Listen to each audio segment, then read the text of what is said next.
Hello everyone, आशा करता हूं आप सब बहुत ही अच्छे होंगे। मेरा नाम है कैफ मनियार। स्वागत है आप सभी का स्टडी तो स्टडी यूट्यूब चैनल पे। हम लोग ने इसके पहले सिमिलरिटी चैप्टर को कंप्लीटली पूरा खत्म कर दिया है। अब हम लोग नया यूनिट एक स्टार्ट करेंगे जो है पाइथागोरस थ्योरम, और वो भी ज्योमेट्री का ही चैप्टर है। ये जो है बहुत ही इजी है और बहुत ही इंटरेस्टिंग है। बस आप लोग ध्यान से देखना, बहुत ही मजा आएगा पढ़ने में। लेकिन हाँ, इस प्रैक्टिस सेट को देखने से पहले, जैसे पहले भी हम लोग ने छोटे छोटे थियरम्स, छोटे छोटे कॉन्सेप्ट को डिस्कस करते थे, उसी तरीके से इस एक्सरसाइज या इस प्रैक्टिस सेट को भी देखने से पहले आपको छोटे छोटे कॉन्सेप्ट पता होना चाहिए। जैसे कि पाइथागोरन ट्रिपलेट क्या होता है, 30 60 90 का थ्योरम क्या है, 45 45 90 का थ्योरम क्या है, और एक ज्योमेट्रिक मीन क्या होता है। ये चारों चीजें अगर आपको पता है तो आप वीडियो को आगे बढ़ा लेना थोड़ा, और प्रैक्टिस सेट के क्वेश्चंस को देख सकते हो। और अगर जो आपको नहीं पता है तो चलिए देखते हैं, बहुत ही मजा आएगा। बस ये आपको थोड़ा सा याद होना चाहिए, तो टेंशन मतलब बहुत ईजी होता है। मैं जिस तरीके से बताऊंगा आपको याद हो जाएगा। तो सबसे पहला कॉन्सेप्ट जो अपने को पढ़ना है वो है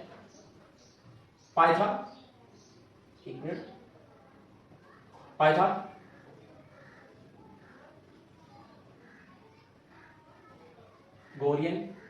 ट्रिपलेट। ठीक है, सबसे पहले हम लोग डिस्कस करते हैं कि पाइथागोरियन ट्रिपलेट्स क्या होता है। देखो, कुछ नहीं है, बस क्या आपको 3 नंबर दिया होगा। जैसे यहां पे मैंने एक नंबर ले लिया 2 3 4, इस तरीके से आपको 3 नंबर दिया होगा, और आपसे पूछा जाएगा कि बताइए ये जो नंबर है ये पाइथागोरस के ट्रिपलेट्स हैं कि नहीं है।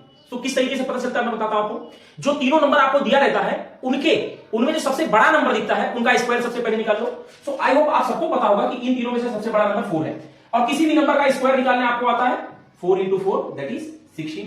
आपको कितना मिल जाएगा? 16 मिल जाएगा। मैंने सबसे पहले क्या बोला, सबसे बड़े नंबर का स्क्वायर निकाल लो। उसके बाद दो रिमेनिंग नंबर जो बचे, दो रिमेनिंग नंबर क्या बचे, 2 और 3, उनका भी स्क्वायर निकाल के उनको ऐड कर दो, और ऐड करने पे अगर जो बड़े वाले नंबर के बराबर आता है तो वो पाइथागोरस के ट्रिपलेट होंगे। चलो देखते हैं कि नहीं है। इनका अगर जो स्क्वायर निकालूंगा तो ये 4 हो जाएगा और ये 9 हो जाएगा, इनको ऐड करना है, ये आ जाएगा 13। यहां से मुझे दिख रहा है कि ये दोनों आपस में सेम नहीं है। तो जब कभी 3 नंबर दिया हो, बड़े वाले नंबर का स्क्वायर का जो नंबर रहेगा वो रिमेनिंग 2 नंबर के स्क्वायर के सम के बराबर ना हो तो वो पाइथागोरस के ट्रिपलेट नहीं होंगे, और अगर जो सेम होगा तो पाइथागोरस के ट्रिपलेट हो जाएंगे। जैसे यहां पे हम लोग देखते हैं, ये अगर मैं आपसे पूछूं 3 4 5, यहां पे आपको एक नंबर दिया हुआ है, आपसे पूछा जाएगा कि बताओ ये पाइथागोरस के ट्रिपलेट्स है कि नहीं है। तो मैंने क्या बोला, सबसे बड़े नंबर का स्क्वायर निकालो। तो सबसे बड़ा नंबर यहां पे 5 है, 5 का स्क्वायर आपको मिल जाएगा 25। ठीक है, ये एक चीज मिल गया। फिर मैंने बोला रिमेनिंग 2 नंबर जो बचते हैं उनके स्क्वायर निकाल के उनको ऐड कर दो। 3 का स्क्वायर 9, 4 का स्क्वायर 16, और उनको ऐड करना है तो ये टोटल आ जाएगा 25। यहां से मुझे दिख रहा है कि इन दोनों के स्क्वायर का सम जो है इसके नंबर के बराबर है। तो जब कभी भी the square of the biggest number is equal to the sum of the square of remaining 2 number, then that is the Pythagorean triplet. अगर जो इस तरीके से है, जो बिगेस्ट नंबर का स्क्वायर है वो जो नंबर है वो रिमेनिंग 2 नंबर के स्क्वायर के सम के बराबर है, तो ये पाइथागोरस के ट्रिपलेट होंगे। तो आई होप ये चीज आपको बहुत ही अच्छी तरीके से समझ आएगा, बहुत इजी है। अब हम लोग अगले कॉन्सेप्ट को देखते हैं कि वो क्या है। तो पाइथागोरियन ट्रिपलेट आपको आ गया। नेक्स्ट अब हम लोग एक थ्योरम देखेंगे। चलो थ्योरम हम लोग बाद में देखते हैं, सबसे पहले ज्योमेट्रिक मीन देख लेते हैं। ठीक है, ज्योमेट्रिक मीन क्या होता है। अगर जो किसी राइट एंगल ट्रायंगल के अंदर, कहां पे, राइट एंगल ट्रायंगल के अंदर, समझ लीजिए क्या होता है right angle triangle. Right angle triangle क्या होता है, कोई ऐसा ट्रायंगल जिसमें एक एंगल कितना हो, 90 डिग्री हो, ए बी सी, ये हो गया आपका 90 डिग्री। ठीक है, तो ये राइट एंगल ट्रायंगल हो गया। अब ज्योमेट्रिक मीन क्या कहता है, अगर जो एक परपेंडिकुलर खींचा जाए हाइपोटेनियस के ऊपर। अब देखो हाइपोटेनियस क्या होता है, साइड अपोजिट टू 90 डिग्री। किसी भी राइट एंगल ट्रायंगल में जो 90 डिग्री होता है उसके अपोजिट वाले को क्या बोलते हैं हम लोग, हाइपोटेनियस बोलते हैं। ठीक है, ये क्या हो गया, हाइपोटेनियस हो गया। अगर जो हाइपोटेनियस के अपोजिट वर्टेक्स से एक परपेंडिकुलर खींचा जाए, मतलब 90 डिग्री पे लाइन खींचा जाए, जो वो डिवाइड करता है इस हाइपोटेनियस को, चलो यहां पे पॉइंट पे मान लेता हूं डी। ठीक है, ये जो BD रहेगा इनके मल्टीपल के बराबर रहेगा। ध्यान से सुनो, किसी भी राइट एंगल ट्रायंगल में अगर जो एक परपेंडिकुलर खींचा जाए हाइपोटेनियस पे उसके अपोजिट वर्टेक्स से, तो वो जो सेगमेंट रहेगा उसका स्क्वायर जो डिविजिबल साइड है उनके प्रोडक्ट के बराबर होगा। तो क्या हो जाएगा यहां से, BD का square is equal to divisible side के प्रोडक्ट के बराबर होगा, तो AD मल्टीप्लाइड बाय DC। बस यही है आपका ज्योमेट्रिक मीन। ये क्या है आपका ज्योमेट्रिक मीन। तो फिर से एक बार सुनो, मैंने क्या बोला, किसी भी राइट एंगल ट्रायंगल में अगर जो हाइपोटेनियस के ऊपर एक परपेंडिकुलर खींचा जाए, कहां से, उसके अपोजिट वर्टेक्स से, तो वो जो सेगमेंट रहेगा परपेंडिकुलर उसका स्क्वायर रिमेनिंग 2 साइड के प्रोडक्ट के बराबर होगा। और कौन सा रिमेनिंग 2 साइड, जो डिविजिबल साइड है, डिविजिबल साइड कौन सा है, हाइपोटेनियस है। तो हाइपोटेनियस जो डिवाइड हुआ है उनके, जैसे AD है और DC है, तो उनके प्रोडक्ट के वो बराबर होगा। उसी तरीके से चलो मैं दूसरा ट्रायंगल बनाता हूं। यहां पे एक ट्रायंगल हो गया, ये हो गया X Y Z, यहां पे मान लेता हूं M, ये मान लेता हूं 90 डिग्री, और यहां से मैंने क्या खींच दिया, परपेंडिकुलर खींच दिया। तो यहां से अगर मैं पूछूंगा YM की वैल्यू क्या होगी, तो आप क्या बोलोगे, YM square is equal to XM multiplied by MZ, यही हो जाएगा। मैंने क्या बोला कि जो परपेंडिकुलर सेगमेंट होता है उसका जो स्क्वायर होगा इनके प्रोडक्ट के बराबर होगा। तो क्या हो जाएगा, परपेंडिकुलर क्या है, वाई एम है, Y M square is equal to उनके प्रोडक्ट मतलब Y M multiplied by MZ. ठीक है, सो यहां से अपना अब दूसरा कॉन्सेप्ट भी हो गया जो कि क्या था, अपना था वो ज्योमेट्रिक मीन। अब हम लोग 2 थ्योरम और देखेंगे, उसके बाद प्रैक्टिस सेट के ऊपर जा सकते हैं। तो अब अगला थ्योरम जो है वो है 30 60 90। क्या है वो, 30 60 90। अब ये चीज बहुत फेमस है, आपने सुना होगा, लेकिन एक्सेक्ट आपको पता नहीं होगा 30 60 90 क्या होता है। तो हम लोग देखते हैं, किसी राइट एंगल ट्रायंगल की भी बात करेंगे हम लोग। देखो 30 60 90 ज्योमेट्रिक मीन या 45 45 90 ये सभी थ्योरम राइट एंगल ट्रायंगल में ही अप्लाई होते हैं। तो अगर जो कोई ट्रायंगल इस तरीके से है वो राइट एंगल ट्रायंगल, कैसा है वो राइट एंगल ट्रायंगल, मैंने मान लिया ए बी सी, ये 90 डिग्री है, और रिमेनिंग दो एंगल्स जो है वो एक 30 है और एक 60 है। तो ये क्या है, चलो इसको मान लेता हूं 60 डिग्री, इसको मान लेता हूं 30 डिग्री। ठीक है, यहां पे एक ट्रायंगल था, राइट एंगल ट्रायंगल था, एक एंगल 90 डिग्री है इसीलिए वो राइट एंगल ट्रायंगल है, और रिमेनिंग 2 एंगल्स को मैंने मान लिया कि एक 30 डिग्री है, एक 60 डिग्री है। सिंपल सी बात है, sum of the angle of triangle कितना होता है, 180 डिग्री होता है, इसके लिए मैंने इस तरीके से सपोज कर लिया। अब यहां पे आपको देखना क्या है कि आपका जो साइड होता है अपोजिट टू 30 डिग्री, क्या बोल रहा हूं, साइड अपोजिट टू 30 डिग्री क्या हो गया, बीसी हो गया। Side opposite to 30 degree is equal to the 1/2 multiplied by hypotenuse, या ऐसा बोल सकते हो side opposite to 30 degree is equal to the half of the hypotenuse. तो हाफ क्या होता है, 1/2 होता है, multiplied by hypotenuse is AC. तो यहां से ये फॉर्मूला आपको याद रखना है, ये फॉर्मूला आपको याद रखना है। सिंपल कैसे स्टेटमेंट में कैसे याद रखना है कि side opposite to 30 degree is equal to the half of hypotenuse. जो साइड अपोजिट टू 30 डिग्री होता है, साइड अपोजिट टू 30 डिग्री क्या है, बीसी है, बीसी जो होगा वो हाफ ऑफ हाइपोटेनियस के बराबर होगा, मतलब हाफ का मल्टीप्लाई हाइपोटेनियस से करेंगे, और हाफ क्या होता है, 1/2 होता है। उसी तरीके से अगला फॉर्मूला आपको याद रखना है, साइड अपोजिट टू 60 डिग्री, तो 60 डिग्री है, उसके अपोजिट पे साइड क्या है, एबी है। तो साइड अपोजिट टू 60 डिग्री जो होता है वो √3/2 मल्टीप्लाइड बाय हाइपोटेनियस के बराबर होता है। तो multiplied by hypotenuse is AC. तो ये कोई फॉर्मूला भी आपको याद रखना पड़ेगा। तो क्या हम लोग ने 2 फॉर्मूला देखा, side opposite to 30 degree is equal to the half of hypotenuse, और side opposite to 60 degree is equal to the √3 multiplied by hypotenuse. ठीक है, √3/2 के मतलब मल्टीपल क्या हाइपोटेनियस के वो बराबर होगा। तो यहां से ये भी अपना कंप्लीट हुआ। तो सबसे पहले पाइथागोरन ट्रिपलेट, फिर ज्योमेट्रिक मीन, फिर 30 60 90। 30 क्या होता है, 30 डिग्री के अपोजिट साइड जो होता है वो हाफ ऑफ हाइपोटेनियस के बराबर होता है, और 60 डिग्री के अपोजिट में जो साइड होता है वो किसके बराबर होता है, 3/2 time of hypotenuse, 3/2 time of hypotenuse के बराबर होता है। अब अपना एक लास्ट थ्योरम जो बचा है वो है 45 45 90। क्या है वो, 45 45 90। चलो मैंने यहां पे भी नाम ले लिया, ए बी, आप कुछ भी नाम ले सकते हो, मैंने स्टेटमेंट आपको बता दिया है, सिंपल सा क्या है करना है। अब यहां पे क्या हुआ, 45 45 90, इसका मतलब एक राइट एंगल ट्रायंगल में 2 एंगल 45 होंगे, एक एंगल 90 है तो 2 कितने हैं, 45 45। अब ये जो 45 डिग्री के होते हैं एंगल्स, उनके अपोजिट के जो साइड्स होते हैं वो कितने होते हैं, अब अपने वो देखना है। तो आपको स्टेटमेंट याद रखना है कि side opposite to 45 degree is equal to 1/√√3 time of hypotenuse. कितने बराबर होगा वो, side opposite to 45 degree is AB, या तो फिर side opposite to 45 degree is BC, BC भी है, is equal to 1/√2 time of hypotenuse. तो हाइपोटेनियस क्या है, एसी है।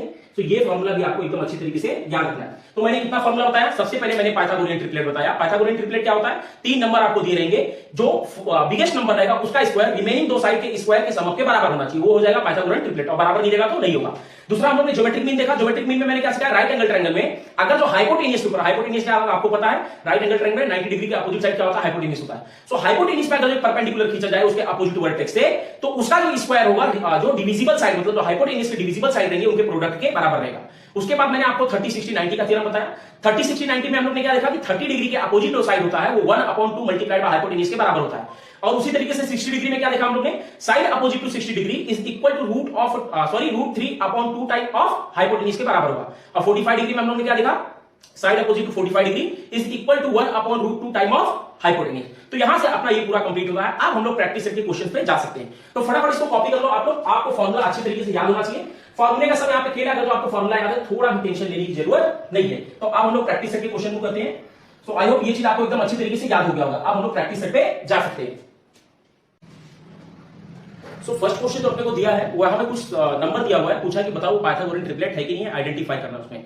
सो सबसे पहला नंबर जो है 3, 5, 4 है, 3, 5, 4 है। अपने को इसमें 6 क्वेश्चन दिया हुआ है, 6 में सभी को सॉल्व करके बताना है कि पाइथागोरस के ट्रिपलेट्स हैं कि नहीं है। ठीक है, तो पहला क्या दिया है 3, 5, 4। सो मैंने किस तरीके से आपको सॉल्व करना बताया है कि जो बिगेस्ट नंबर रहेगा उसका स्क्वायर अगर जो रिमेनिंग 2 साइड के नंबर के स्क्वायर के सम के बराबर है तो पाइथागोरस के ट्रिपलेट होंगे, और अगर जो नहीं सेम रहेंगे तो ट्रिपलेट नहीं होंगे। तो देखते कैसे सॉल्व करेंगे। तो सबसे पहला सॉल्व करते क्या दिया हुआ है 3, 5, 4। मैं आपको 3-4 सॉल्व करके देता हूं, बाकी सब आप घर पे करना। सॉल्यूशन मैंने क्या बोला था, सबसे पहले आइडेंटिफाई करो कि इसमें सबसे बड़ा नंबर कौन सा है। तो आपको दिख रहा है कि 5 है, तो बिगेस्ट नंबर क्या हो जाएगा, biggest number is 5, biggest number क्या हो जाएगा 5 हो जाएगा, वाइल रिमेनिंग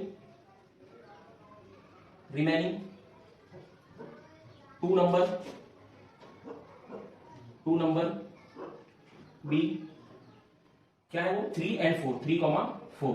तो यहां से मैंने क्या बताया था आपको कि सबसे पहले बड़े नंबर का स्क्वायर निकालो। बड़े नंबर का स्क्वायर अगर जो रिमेनिंग दो नंबर के स्क्वायर के सम के बराबर है तो आपका वो पाइथागोरस का ट्रिपलेट हो जाएगा।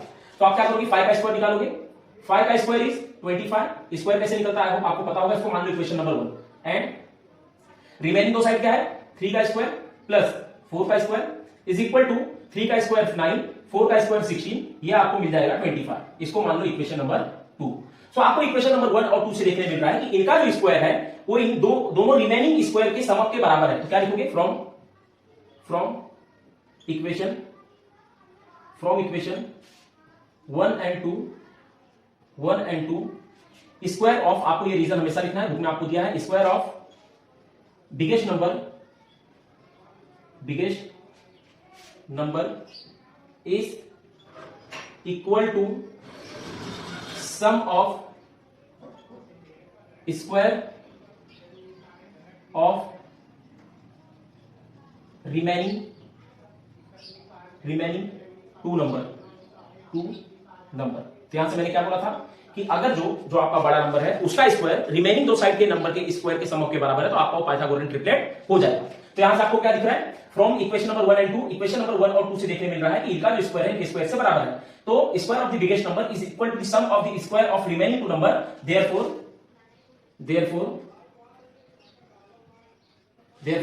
3,5,4 is पाइथागोरियन ट्रिपलेट है। क्या ये पाइथागोरियन ट्रिपलेट्स है, ठीक है। तो सिंपल सा कॉन्सेप्ट मैंने आपको बताया है कि अगर जो बिगेस्ट नंबर है उसका स्क्वायर रिमेनिंग दो साइड के नंबर के स्क्वायर के बराबर है और उनको सम करने पे अगर जो सेम आता है तो पाइथागोरस के ट्रिपलेट वो रहेंगे। अब अगला क्वेश्चन देखते हैं हम लोग, सेम रहेगा इसको मैं रफ कर देता हूं। सेम इसी तरीके से आपको स्टेटमेंट में लिखना है क्योंकि बोर्ड एग्जाम्स में क्या होता है आपको एकदम अच्छी तरीके से एक्सप्रेस करके लिखना होता है, ठीक है। सो अगला क्वेश्चन क्या दिया हुआ है आपको, अगला क्वेश्चन में भी कुछ नंबर्स दिए हुए हैं। नंबर्स में क्या करना है, सबसे पहले आइडेंटिफाई करना है कि सबसे बड़ा नंबर कौन सा है। तो दूसरा नंबर जो दिया है आपको दिया है 4,9,12 ये चीज आपको दिया हुआ है और पूछा है कि बताइए ये पाइथागोरियन ट्रिपलेट है कि नहीं। तो अब मैं शॉर्ट फॉर्म में फटाफट करता हूं, आपको मैंने लिखने का तरीका बता दिया। यहां से अगर जो बिगेस्ट नंबर पूछूंगा तो क्या है 12 है और स्मॉलर नंबर क्या है, रिमेनिंग स्मॉलर नंबर क्या है वो आपको दिया है 4,9, ठीक है। सो मैंने क्या बोला था बिगेस्ट नंबर का स्क्वायर इज 12 का स्क्वायर दैट इज 144, कितना हो जाएगा 144, इसको मान लो इक्वेशन नंबर 1। और रिमेनिंग दो साइड के स्क्वायर के सम के बराबर अगर जो है तो पाइथागोरस के ट्रिपलेट हो जाएंगे। तो रिमेनिंग दो साइड क्या है 4 का स्क्वायर प्लस 9 का स्क्वायर। सो 4 का स्क्वायर इज 16 एंड 9 का स्क्वायर इज 81। तो इनको जब ऐड करोगे तो आ जाएगा 97, कितना आ जाएगा 97। तो फ्रॉम इक्वेशन नंबर 1 और 2 से आपको देखने मिल रहा है कि जो बड़ा नंबर का स्क्वायर है वो रिमेनिंग दो साइड के स्क्वायर के सम के बराबर नहीं है, तो ये पाइथागोरस के ट्रिपलेट नहीं हो सकते। लास्ट में क्या लिख दोगे, therefore the 4,9,12 is not Pythagorean triplet because the square of the biggest number is not equal to the sum of the remaining square of remaining two side। Remaining दो मतलब जो नंबर्स हैं उनके स्क्वायर का सम बिगेस्ट नंबर के square के बराबर नहीं है, इसीलिए पाइथागोरस के ट्रिपलेट नहीं होंगे। चलो तो इसको फटाफट कॉपी करो, अगला क्वेश्चन करते जरा। एक मैं और बता देता हूं, बाकी आपको होमवर्क दे देता हूं, ठीक है। तो क्वेश्चन नंबर 3 जो है इसका उसको होमवर्क में करना, क्योंकि जब तक आप खुद से नहीं करोगे, मैं कई बार बोल रहा हूं आपको आएगा नहीं, ठीक है। जब तक आप खुद से नहीं करोगे, कॉन्फिडेंस नहीं आएगा, तब तक आप कर नहीं पाओगे। चलो क्वेश्चन में 4 कर देता हूं, 3rd आप खुद से करना, ठीक है। 4th मैं करता हूं। सो 4th क्या दिया हुआ है, 4th आपको दिया है 24, 70 और 74, ठीक है। तो यहां पे मैंने क्या बोला था, सबसे पहले आइडेंटिफाई करो कि बिगेस्ट नंबर कौन सा है। तो आपको यहां पे बिगेस्ट नंबर दिख रहा है 74, ठीक है। आप क्या लिखोगे, बिगेस्ट नंबर इज 74 और remaining two number is 24 and 70। सो इसका अगर जो आप इसमें रिमेनिंग नंबर क्या है, रिमेनिंग नंबर है 24,70, ठीक है, यही है। अब यहां से क्या कंडीशन होना चाहिए तब ये पाइथागोरस ट्रिपलेट होंगे, बिगेस्ट नंबर का जो स्क्वायर है रिमेनिंग दो साइड के स्क्वायर के सम के बराबर होगा तो पाइथागोरस के ट्रिपलेट होंगे, अदरवाइज नहीं होंगे। सो अगर मैं बिगेस्ट नंबर का स्क्वायर निकालूं तो इसका स्क्वायर तो मुझे पता नहीं है, इसका स्क्वायर कैसे निकलेगा, मल्टीप्लाई करके 74 मल्टीप्लाइड बाय 74, 4 4 जा 16 का 6 कैरी 1, 4 7 जा 24 प्लस 1 29 और यहां पे आप क्रॉस कर देंगे। उसके बाद 7 4 जा 28 का 8 कैरी 2 7 7 जा 49 और 2 कितना हो जाएगा 51। इनको ऐड करोगे क्या आ जाएगा 6 17 का 1 कैरी 1 4 5, यहां से कितना मिल जाएगा 5476, कितना हो जाएगा 5476। इसको आप मान लो इक्वेशन नंबर 1, ठीक है। इसको क्या मान लिया आपने, इक्वेशन नंबर 1। अब यहां से अगर रिमेनिंग दो साइड के मतलब जो रिमेनिंग जो दो नंबर है उनका स्क्वायर का सम अगर जो इसके बराबर होगा तो पाइथागोरस के ट्रिपलेट होंगे और नहीं होगा तो नहीं होंगे। तो रिमेनिंग दो साइड क्या है 24 या रिमेनिंग दो नंबर 24 प्लस 70 का स्क्वायर। सो आप सभी को पता होगा, क्योंकि देखो अब आप 10th में पहुंच गए तो आपको एटलीस्ट 30 तक स्क्वायर आपको याद होना चाहिए। तो 24 का स्क्वायर क्या होता है? 576 होता है। कितना होता है? 576 प्लस 70 का स्क्वायर हो जाएगा 4900। ठीक है, 4900। आप जब मल्टीप्लाई करके निकालोगे तो ये चीज आपको मिल जाएगा। अब इनको ऐड करना है। सो ऐड करने पे देखो, ऐड करोगे तो कितना आ जाएगा? ऐड करने पे देखो 0 6 7 4 5, कितना आ जाएगा? 4 5 6 7। तो यहां से मुझे दिख रहा है कि जो इक्वेशन नंबर 1 है या फिर जो बड़े नंबर का स्क्वायर है वो रिमेनिंग दो साइड नंबर के, मतलब रिमेनिंग जो नंबर दो है उनके स्क्वायर के बराबर है। तो इक्वेशन नंबर 1 और 2 से देखने मिल रहा है कि दोनों नंबर क्या सेम है। अब दोनों नंबर अगर जो सेम है तो ये क्या हो जाएंगे? पाइथागोरस के ट्रिपलेट हो जाएंगे। तो क्या लिखोगे? From equation number 1 and 2 the square of the biggest number is equal to the sum of the square of remaining two number, therefore the क्या कौन सा 24,70,74 इज पाइथागोरियन ट्रिपलेट। ठीक है, तो इसको फटाफट आप कॉपी करो। अब मैं आपको एक और क्वेश्चन देता हूं मुफ्त में, या घर पे खुद से करना। ठीक है, ये वाला घर पे खुद से करना, ये बड़ा वाला मैं कर देता हूं। तो इसको रफ करते जरा। तो अगला जो दिया हुआ है 5th आपको घर पे करना है, 6th मैं करके देता हूं, क्योंकि देखो मैं बार बार आपको बोल रहा हूं जब तक आप खुद से नहीं करोगे आपको अच्छी तरीके से कुछ आएगा नहीं। ठीक है, समझ में आ जाएगा लेकिन सॉल्व नहीं कर पाओगे, कॉन्फिडेंस नहीं आएगा। तो अगला क्वेश्चन मैं कर देता हूं 6th वाला, बाकी आपको घर पे करना। तो 6th क्वेश्चन क्या दिया है? 11, 60, 61 ये दिया हुआ है। सॉल्यूशन करते हैं। सो ये पाइथागोरस ट्रिपलेट कब होंगे? जब जो बिगेस्ट नंबर होगा, बिगेस्ट नंबर इज 61 और रिमेनिंग दो नंबर क्या हो जाएंगे? 11, 60। ठीक है, अगर जो बिगेस्ट नंबर का जो स्क्वायर है रिमेनिंग दो साइड के स्क्वायर के समक के बराबर होगा तो पाइथागोरस के ट्रिपलेट हो जाएंगे। तो यहां से हम लोग क्या करते हैं? 61 का स्क्वायर निकाल लेते हैं। सो 1 1 जा 1, 1 6 जा 6, 6 1 जा 6, 6 6 जा 36। ठीक है, इनको ऐड करते हैं 1 2 और 7 3, ये आ जाएगा। अब अगर जो मैं यहां पे अगर जो 61 का स्क्वायर निकालता हूं तो क्या मिलेगा मुझे? 3721 मिल जाएगा। कितना मिल जाएगा? 3721। और रिमेनिंग दो साइड का स्क्वायर मतलब 11 का स्क्वायर प्लस 60 का स्क्वायर। सो 11 का स्क्वायर इज 121 और 60 का स्क्वायर इज 3600।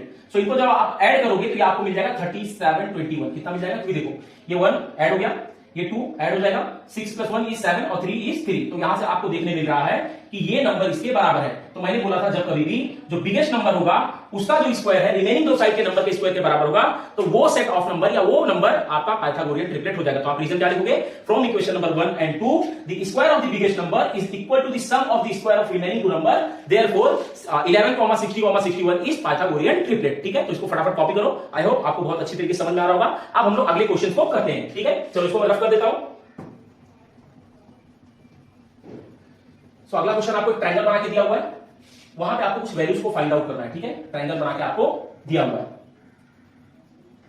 सो आपको ट्रायंगल जो दिया है कुछ इस तरीके से है। एक राइट एंगल ट्रायंगल है, ये राइट एंगल ट्रायंगल हो गया, और यहां पे एक परपेंडिकुलर भी है, यहां पे एक परपेंडिकुलर भी है। ठीक है, ये हो गया। नेमिंग क्या है देख लेते जरा, MNPQ, MNPQ इस तरीके से नेमिंग है। और आपको यहां पे जो मेजरमेंट दिया है, एक चीज यहां पे सबसे पहले दिया है कि MNP जो है एंगल MNP जो है वो है 90 डिग्री। ठीक है, मतलब ये वाला एंगल कितना हो गया? 90 डिग्री हो गया। और एक चीज दिया है आपको जो NQ है, NQ जो है इस परपेंडिकुलर ऑन MP, MP पे क्या है? परपेंडिकुलर है। और आपको यहां पे कुछ सेगमेंट्स के मेजरमेंट दिए हैं। जो आपको MQ दिया हुआ है, MQ जो दिया है वो 9 दिया हुआ है। MQ कितना दिया है? 9। देन आपको QP जो दिया है, QP 4 दिया हुआ है। आपको फाइंड आउट करना है NQ। क्या फाइंड आउट करना है? NQ। सो देखो थोड़े टाइम पहले मैंने आपको बताया था कि ज्योमेट्रिक मीन क्या होता है। ज्योमेट्रिक मीन क्या होता है कि जो परपेंडिकुलर साइड होता है कहां पे? हाइपोटेन्यूज के ऊपर। तो हाइपोटेन्यूज के ऊपर ये परपेंडिकुलर साइड हो गया, उसका जो स्क्वायर रहेगा वो परपेंडिकुलर साइड जो है जिसपे परपेंडिकुलर है उनके प्रोडक्ट के बराबर होगा। सो हम लोग सॉल्यूशन स्टार्ट करते हैं। सॉल्यूशन क्या लिखेंगे? इन ट्रायंगल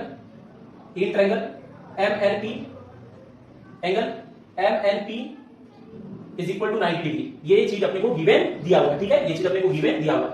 आप देखो मैंने क्या बताया था कि इनका जो स्क्वायर होगा इनके प्रोडक्ट के बराबर होगा। तो हम लोग क्या लिखेंगे? सबसे पहले ये बता दो कि इस पे परपेंडिकुलर, तो क्या लिखोगे? NQ is perpendicular on MP। ये सब क्या दिया हुआ आपको? गिवन दिया हुआ। ठीक है, गिवन दिया हुआ। सो अगर जो ये इस पे परपेंडिकुलर है हाइपोटेन्यूज पे, तो मैंने क्या बोला था उसका स्क्वायर जो होगा रिमेनिंग ये इन साइड्स के प्रोडक्ट के बराबर होगा। तो आप क्या लिखोगे? NQ square is equal to MQ multiplied by QP। ये हो जाएगा कैसे? Geometric mean. ज्योमेट्रिक, ये आपको रीजन लिखना पड़ेगा, ज्योमेट्रिक मीन। ठीक है, ये ज्योमेट्रिक मीन हो गया। तो यहां पे NQ तो NQ स्क्वायर हो जाएगा। आपको MQ 9 दिया है, 9 लिख लो। ये कितना दिया? 4 दिया, 4 लिख लो। मल्टीप्लाई करोगे आ जाएगा 36। और ये क्या है? NQ है। सो एक स्क्वायर में एक नॉर्मल नंबर है तो दोनों को क्या करोगे? रूट में लेके चले जाओगे। तो NQ कितना मिल जाएगा आपको? NQ मिल जाएगा 6। तो यहां से लेंथ ऑफ NQ कितना हो जाएगा? 6 यूनिट हो जाएगा। अब अगर जो कुछ यूनिट दिया होगा, सेंटीमीटर दिया होगा तो सेंटीमीटर, और मीटर दिया होगा तो मीटर, और कुछ यूनिट नहीं दिया तो क्या हो जाएगा? यूनिट हो जाएगा। सो फटाफट इसको कॉपी कर लो। अगला क्वेश्चन करते हैं हम लोग। हो गया क्या कॉपी? बहुत इजी क्वेश्चन है इस तरीके का। अगर जो आप थोड़ा भी याद रखते हो फॉर्मूले तो आपको थोड़ा भी प्रॉब्लम होगा ही नहीं। ठीक है, चलो देखते हैं हम लोग अगला क्वेश्चन क्या दिया हुआ है।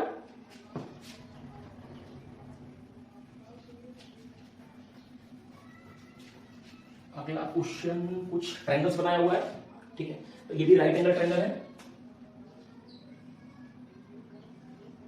ये 90 डिग्री आपको दिया है और ये दिया हुआ है इसमें परपेंडिकुलर है। ठीक है, ये आपको दिया हुआ 10, ये आपको दिया हुआ 8, नेमिंग कुछ है PQRM, PQRM। ठीक है, आपको फाइंड आउट करना है QR, आपको फाइंड आउट करना है लेंथ ऑफ QR। तो देखिए आपको यहां पे QR फाइंड आउट करना है। तो आपसे अगर जो मैं पूछूं QR जो है किससे किससे बना, तो आप बोलोगे QM प्लस MR, सिंपल सी बात है। तो यहां पे अगर जो MR हम लोग को मिल जाएगा तो इसका मतलब पूरा लेंथ हम लोग को मिल जाएगा। समझ में आ रहा है क्या? तो यहां से देखो ये एक राइट एंगल ट्रायंगल है, QPR जो है राइट एंगल ट्रायंगल है और इसमें एक परपेंडिकुलर है। ये चीज आपको दिया हुआ है, ये क्या है? परपेंडिकुलर किस पे? हाइपोटेन्यूज पे। और हाइपोटेन्यूज क्या होता है? Side opposite to 90 degree. तो side opposite to 90 degree is hypotenuse. और हाइपोटेन्यूज पे अगर जो कोई परपेंडिकुलर हो तो क्या हो जाता है? ज्योमेट्रिक मीन हो जाता है। और ज्योमेट्रिक मीन के अकॉर्डिंग क्या हो जाएगा? उसका स्क्वायर इनके प्रोडक्ट के बराबर हो जाएगा। तो अगर इनके प्रोडक्ट के बराबर होगा तो ये लेंथ अपने को मिल जाएगा और ये लेंथ मिला तो दोनों को ऐड कर देंगे, अपने को QR भी मिल जाएगा। तो आई होप ये चीज आपको समझ में आएगा, सॉल्व करते आ जाएगा। सॉल्यूशन क्या लिखोगे? In triangle QPM angle QP R यहां पे R is equal to 90 degree. ये चीज आपको गिवन दिया हुआ है। ठीक है, ये चीज आपको गिवन दिया हुआ है। और एक चीज गिवन दिया है कि PM जो है वो परपेंडिकुलर है QR के, ये भी आपको गिवन दिया हुआ है। सो अगर जो ये परपेंडिकुलर है तो ज्योमेट्रिक मीन के अकॉर्डिंग क्या हो जाएगा? इनका स्क्वायर इनके प्रोडक्ट के बराबर हो जाएगा। तो आप क्या लिख दोगे? PM square is equal to QM multiplied by MR, ये हो जाएगा by geometric mean. Geometric mean के अकॉर्डिंग क्या हो जाएगा? जो उनका स्क्वायर रहेगा वो इनके प्रोडक्ट के बराबर हो जाएगा। ठीक है, तो यहां से अगर जो ये इस तरीके से रिलेशन बन गया तो PM आपको 10 दिया है, 10 लिख लो, 10 का square is equal to QM कितना दिया? 8 दिया, 8 लिख लो, मल्टीप्लाइड बाय MR। ठीक है, तो यहां पे इसका स्क्वायर निकालोगे तो आ जाएगा 100 is equal to 8 multiplied by MR। So यहां मल्टीप्लाई यहां जाके डिवाइड, तो MR इज इक्वल टू क्या हो जाएगा? 100/8। सो इसको डिवाइड करो जरा, कितना आता है बताओ?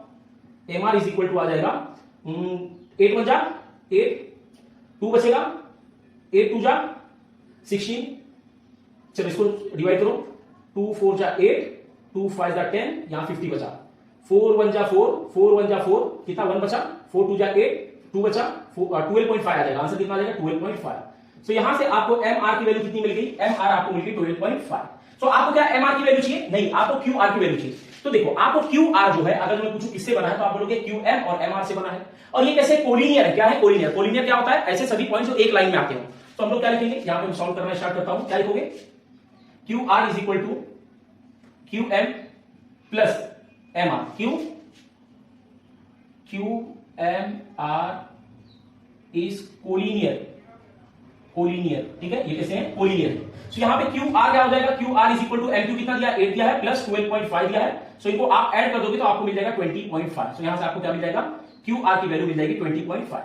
तो ये चीज फटाक से हो गया, अपने को QR कितना मिल गया? 20.5। ठीक है, हो गया सॉल्व। बहुत इजी है, बस आपको क्या करना है? फॉर्मूला वगैरह पता होना चाहिए। तो इसको फटाफट कॉपी करो, अगले क्वेश्चन को करते हैं हम लोग। फटाफट कॉपी कर लो, अगला क्वेश्चन करते देखते क्या है। रफ करता हूं इसको। अगला क्वेश्चन क्या आपको एक राइट एंगल ट्रायंगल दिया हुआ है और कुछ वहां पे लेंथ दिया हुआ है, उसके अकॉर्डिंग आपको बाकी सभी लेंथ को फाइंड आउट करना है। सो अगर आपको 30 60 90 और 45 45 90 पता है तो बहुत ही मजा आएगा। मतलब बहुत सारे ट्रायंगल्स को आप देख के ही सॉल्व कर सकते हो, आपको पाइथागोरस वगैरह लगाने की जरूरत नहीं है। जैसे छोटे क्लास में बहुत प्रॉब्लम होता है हम लोग को पाइथागोरस लगाने में, या और क्या लगेगा जिससे कि हम लोग को फाइंड आउट हो जाए। एक लेंथ दिया हो तो हम लोग को बाकी सब लेंथ पता नहीं कर सकते। अगर जैसे राइट एंगल ट्रायंगल भी है, एक ही लेंथ दिया तो आप सॉल्व नहीं कर सकते, लेकिन 30 60 90 या 45 45 90 पता है, एक लेंथ भी अगर जो दिया है तो आपसे सॉल्यूशन हो जाएगा। तो यहां पे आपको एक ट्रायंगल दिया हुआ है। ट्रायंगल में कुछ इस तरीके से है कि एक इस तरीके से ट्रायंगल है, नेम है इसका ABC और ये आपको दिया है 6 सेंटीमीटर और यहां पे दिया है आपको 90 डिग्री और ये आपको दिया है 60 डिग्री। ठीक है, ये आपको कितना दिया है? 60 डिग्री। एक minute,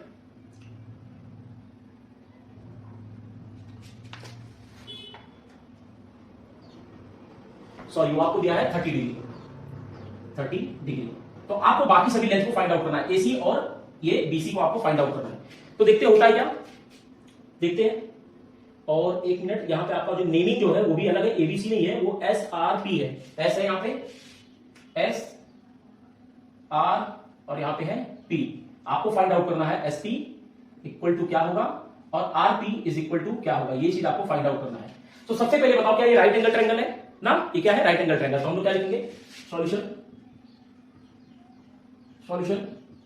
in triangle RSP angle RSP is equal to 90 degree. ये चीज आपको क्या है, गिवन दिया है, ठीक है। और आपको एक एंगल और दिया हुआ है, क्या दिया है, SPR is equal to 30 degree, ये भी आपको गिवन दिया हुआ है, ठीक है।